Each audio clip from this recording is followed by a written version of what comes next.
السلام علیکم ورحمۃ اللہ وبرکاتہ۔ سوال جواب کے لائیو سیشن میں پھر حاضری ہے۔ احباب کے کچھ سوالات اکٹھے ہیں جن کا اس وقت جواب دینا ہے۔ شفیق احمد جونپور یو پی سے پوچھتے ہیں، میرا سوال یہ ہے کہ کچھ لوگ یزید پر لعنت بھیجتے ہیں، ان کا ایسا کرنا کیسا ہے اور اس پر علماء دیوبند کا فتویٰ کیا ہے؟ آپ کی کیا رائے ہے؟ دلیل کے ساتھ رہنمائی فرمائیں۔ دیکھیں، یزید کے بارے میں اہل سنت والجماعت کا عقیدہ ہے کہ اس پر لعنت بھیجنا ہی کوئی کار ثواب نہیں ہے، اور یہی علماء دیوبند کا بھی فتویٰ ہے۔ محققین علماء یہی کہتے ہیں۔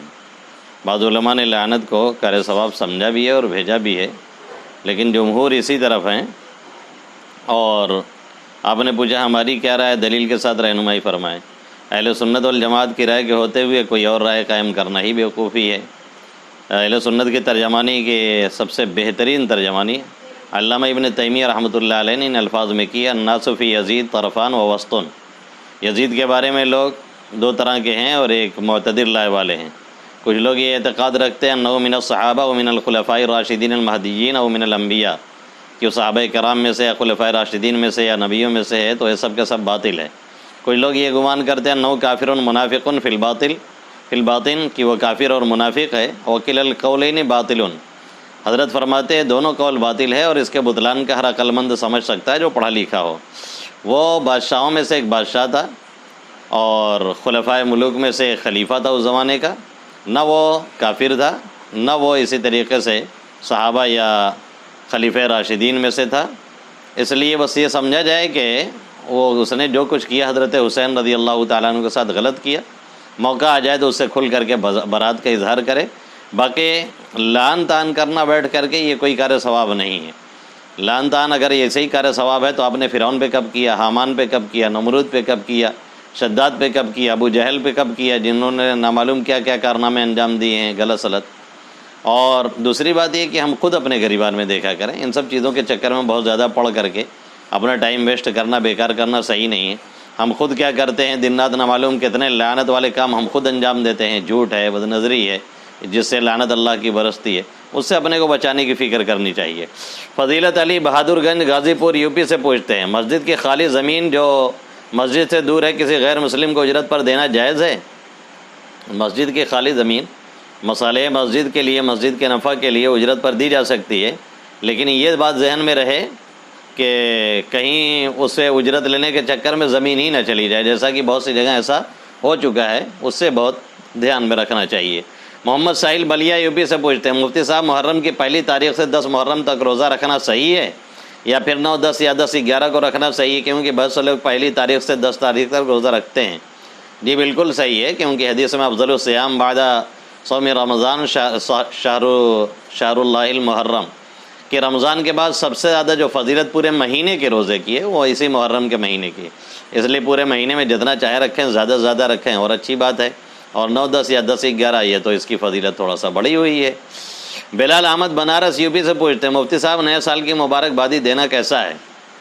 یہ سوال پہلے بھی آ چکا ہے کہ اس کو فی نفسی تو دیکھیں مبارکباد دینے میں کوئی حرج نہیں ہے۔ اگر اس کو کوئی فضیلت وغیرہ سمجھ کر کے یا شریعت کا کوئی کام سمجھ کر کے کرتا ہے تب تو غلط ہے۔ باقی یہ کہ اس لیے دے دیا جائے کہ لوگوں کو نئے سال کے بارے میں معلوم ہو جائے، اسلامی سال کب شروع ہوتا ہے، کب اس کا آغاز ہوتا ہے، یہ سب سوچ کر کے لوگوں کو بتلانے کے لیے اس طرح سے اگر کسی کو مبارکباد کہہ دیا جائے تو کوئی حرج بھی نہیں ہے۔ محمد دلشاد الہ آباد یو پی سے پوچھتے ہیں، کچھ لوگ کہتے ہیں سیرت النبی ابن ہشام یہ معتبر کتاب نہیں، اس میں گڑی ہوئی باتیں، رہنمائی فرمائیں۔ ایسا کچھ بھی نہیں ہے، مشہور بھی ہے سب سے اور معتبر بھی ہے، بہت ہی معتبر اور مشہور کتاب ہے۔ باقی اکا دکا واقعات تو ہر جگہ کچھ نہ کچھ اس طرح کے رہتے ہیں۔ شاکر حسین انصاری پرتاپ گڑھ یو پی سے پوچھتے ہیں، خرگوش کھانا صحیح ہے یا نہیں؟ خرگوش کی 2 قسمیں، ایک کھر والا ہوتا ہے، ایک پنجے والا، دونوں کے کھانے میں کوئی حرج نہیں ہے، نہ کھانے کی کوئی دلیل اس پہ نہیں ہے۔ ایان احمد غازی پور یو پی سے پوچھتے ہیں، مفتی صاحب دعا مانگنے کا طریقہ بتلا دیں، دعا کیسے مانگنا چاہیے اور توبہ استغفار کیسے کرنا چاہیے؟ دعا کے بارے میں خود آپ صلی اللہ علیہ وسلم نے سکھلایا ہے، وَلْيُثْنِ عَلَى اللَّهِ تَعَالَى ثُمَّ لْيُصَلِّ عَلَى النَّبِي صلی اللہ علیہ وسلم، پہلے اللہ کی حمد و ثنا کرے، حمد و ثنا میں سبحان اللہ، الحمدللہ، اللہ اکبر، یا سورہ فاتحہ پڑھ لے، قل اللہ پڑھ لے، یہ سب حمد و ثنا میں ہے۔ اس کے بعد آپ صلی اللہ علیہ وسلم پر درود بھیجیں، اس کے بعد پھر اپنے گناہوں سے معافی مانگیں، پھر جو ضرورت ہو اپنے رب کے سامنے پیش کرے، پھر دعا کو درود پر ختم فرمائے۔ اور توبہ استغفار کیسے کرنا چاہیے؟ توبہ تو اب جانتے ہیں کس چیز کا نام ہے کہ ماضی میں جو گناہ ہوا ہے، سرزد ہوا ہے، اس سے صدق دل سے توبہ کی جائے، فی الحال اسے چھوڑ دیا گیا ہو، آئندہ نہ کرنے کا پکا عزم ہو، اگر وہ چیز حقوق العباد میں سے ہے تو اس کو ادا کیا جائے اور یا تو اس سے معافی تلافی کی جائے۔ اور استغفار تو کوئی بھی آپ کر سکتے ہیں، چلتے پھرتے کبھی بھی کر سکتے ہیں، ہر حال میں۔ استغفر اللہ استغفرک ربی من کل ذنب واتوب الیک استغفر اللہ العلی العظیم۔ اور سید الاستغفار جو ہے جس کی فضیلت الگ سے ہے، کوئی بھی استغفار پڑھ سکتے ہیں۔ عطا اللہ مہاراج گنج یو پی سے پوچھتے ہیں قبر میں شجرہ رکھنا کیسا ہے؟ امام حسین رضی اللہ تعالیٰ عنہ کے روضہ کی تصویر بشکل تعزیہ رکھنا کیسا ہے جیسا کہ کعبہ کا رکھتے ہیں؟ بالکل غلط بات ہے۔ شجرہ کیوں رکھیں گے؟ کیا اللہ کو معلوم نہیں یا فرشتے جو بھیجے جاتے ہیں ان کو نہیں معلوم ہے؟ سب اپنی اپنی خدمت میں مامور ہیں، جیسا رہے گا اسی اعتبار سے معاملہ کریں گے۔ شجرہ وجرہ وہاں کا رکھنے سے کوئی کام بننے والا نہیں۔ اور حضرت حسین رضی اللہ تعالیٰ عنہ کی شبیہ بنانا یہ ظاہر ہے کس مقصد سے بنائی جاتی ہے اور کیا ہوتا ہے، اور قبر میں رکھنا تو یہ تو اور بڑی بدعت ہے۔ محمد عاقب جونپور یو پی سے پوچھتے ہیں میرا سوال یہ کہ شیئر مارکیٹ میں پیسہ لگانا کیسا ہے؟ محترم پہلے تفصیل بتائیں کیسا ہے، کہاں لگا رہے ہیں، کیا اس کی تفصیلات ہیں، پھر اس کے بعد جواب دیا جائے گا۔ محمد عبداللہ مہراج گنج یو پی سے پوچھتے ہیں مفتی صاحب پوچھنا ہے اگر کوئی شخص دعا تعویذ وغیرہ کے ذریعے کسی لڑکی سے محبت کرے، شادی کرنے کی نیت سے اور شادی بھی کر لیا تو کیا گناہ ہوگا؟ قرآن حدیث کی روشنی میں اس کی صحیح رہنمائی فرمائے۔ کسی کو پھانسنے کے لیے سب داؤ پہ چلا جا رہا ہے، ابھی اس میں پوچھا بھی جا رہا ہے کہ کیا گناہ ہوگا اور غلطی ہوگی کہ نہیں ہوگی؟ یہ تو غلطی ہے ہی ہے، اس میں دو رائے نہیں ہے۔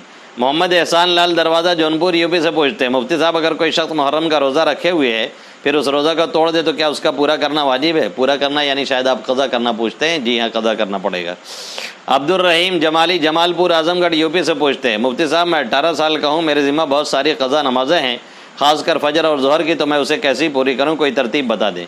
آسان ترکیب ہے، ہر نماز میں تھوڑا سا پہلے پہنچ جایا کریں، جن نمازوں میں سنت ہے جیسے ظہر ہے فجر ہے، سنت پڑھنے کے بعد اپنا 2-4 رکعت پڑھ ڈالیں۔ جو پہلی نماز چھوٹی ہوئی ہے وہ یاد ہو تو ٹھیک ہے، نہیں یاد ہے تو پہلی سوچ کر کے پھر دوسری پھر تیسری ایسے ہی پڑھتے رہیں، یا نماز کے بعد آپ ظہر کے بعد ہے، مغرب کے بعد ہے، عشاء کے بعد ہے، ان نمازوں کے بعد آپ پڑھ سکتے ہیں، تھوڑی دیر اور وقت دے دیں اور اس کے بعد کچھ نمازیں قضا پڑھ لیں۔ اس طریقے سے کرتے رہیں، جب دل گواہی دے کہ نماز پوری ہو گئی ہے تو پھر روک دیں۔ عرفان صدیقی غنی پور امبیڈکر نگر یو پی سے پوچھتے ہیں حضرت میرا سوال یہ کہ کسی کا نام غفران رکھا گیا اور ابھی اس کا عقیقہ نہیں ہوا تھا، پھر کچھ عرصہ بعد اس کا عقیقہ سفیان نام سے ہوا، تو کیا جس نام سے عقیقہ ہوا اسی نام سے نکاح کرنا لازم ہے؟ یہ پہلے والے نام سے بھی عقیقہ نکاح ہو سکتا ہے، مفصل جواب عنایت فرمائیں۔ جو نام آدھار کارڈ وغیرہ میں آپ نے لکھوایا ہے اسی نام پہ کروائیے، بہتر یہی ہے تاکہ کوئی پیپر وغیرہ بننے میں کوئی دقت نہ ہو۔ باقی کسی بھی نام سے کروا سکتے ہیں، اگر دونوں نام چلتا ہو، جس نام سے مشہور ہو اس نام سے پھر کروا لے جس سے لوگ جانتے ہیں اس کو۔ عبدالحفیظ مفتاحی بلیا یو پی سے پوچھتے ہیں مفتی صاحب اگر شوہر نہ طلاق دے اور خلا پر راضی نہ ہو تو بیوی کیا کرے؟ کیا اس کے لیے کوئی راستہ وضاحت فرما دیں؟ مہا پنچایت بلائے جائے، اور کیا کریں گے؟ اب اس کے علاوہ کیا کیا جائے گا؟ اب کوئی اور راستہ تو ہے نہیں، پنچایت بلائی جائے، شرعی عدالت کہیں وہاں سے رجوع کیا جائے، جیسا کہ بہت سی برانچز چلتی ہیں پھلواری شریف والی عدالت شرعیہ کی، وہاں اگر حل ہو جاتا ہے تو ٹھیک ہے، پنچایت بلائیے۔ قرآن نے بھی کہا فَبَعْثُوا حَكَمًا مِنْ أَهْلِهِ وَحَكَمًا مِنْ أَهْلِهَا، ان لوگوں کو بلا کر کے کوئی صلح مصالحت کی جا سکتی ہے۔ اسد اللہ ڈھیما رانی گنج سلطان پور سے پوچھتے ہیں بغیر وضو کے نماز ہو جائے گی یا نہیں؟ اگر نہیں ہوگی تو کیا اس کے سر سے فرض اتر جائے گا یا نہیں؟ بغیر وضو کے نماز ہی صحیح نہیں ہے تو کہاں سے فریضہ اتر جائے گا؟ نماز شروع ہی نہیں ہوتی ہے، اور اگر کوئی یہ سمجھتا ہو کہ نماز ہو جائے گی بغیر وضو کے تو وہ کفر کر رہا ہے، کفر کی سرحد میں نہیں، کفر تک پہنچ جائے گا اگر اس کا یہ عقیدہ ہے کہ نماز ہو جائے گی۔ سوال جواب کا لائیو سیشن پورا ہوا۔ السلام علیکم ورحمۃ اللہ وبرکاتہ۔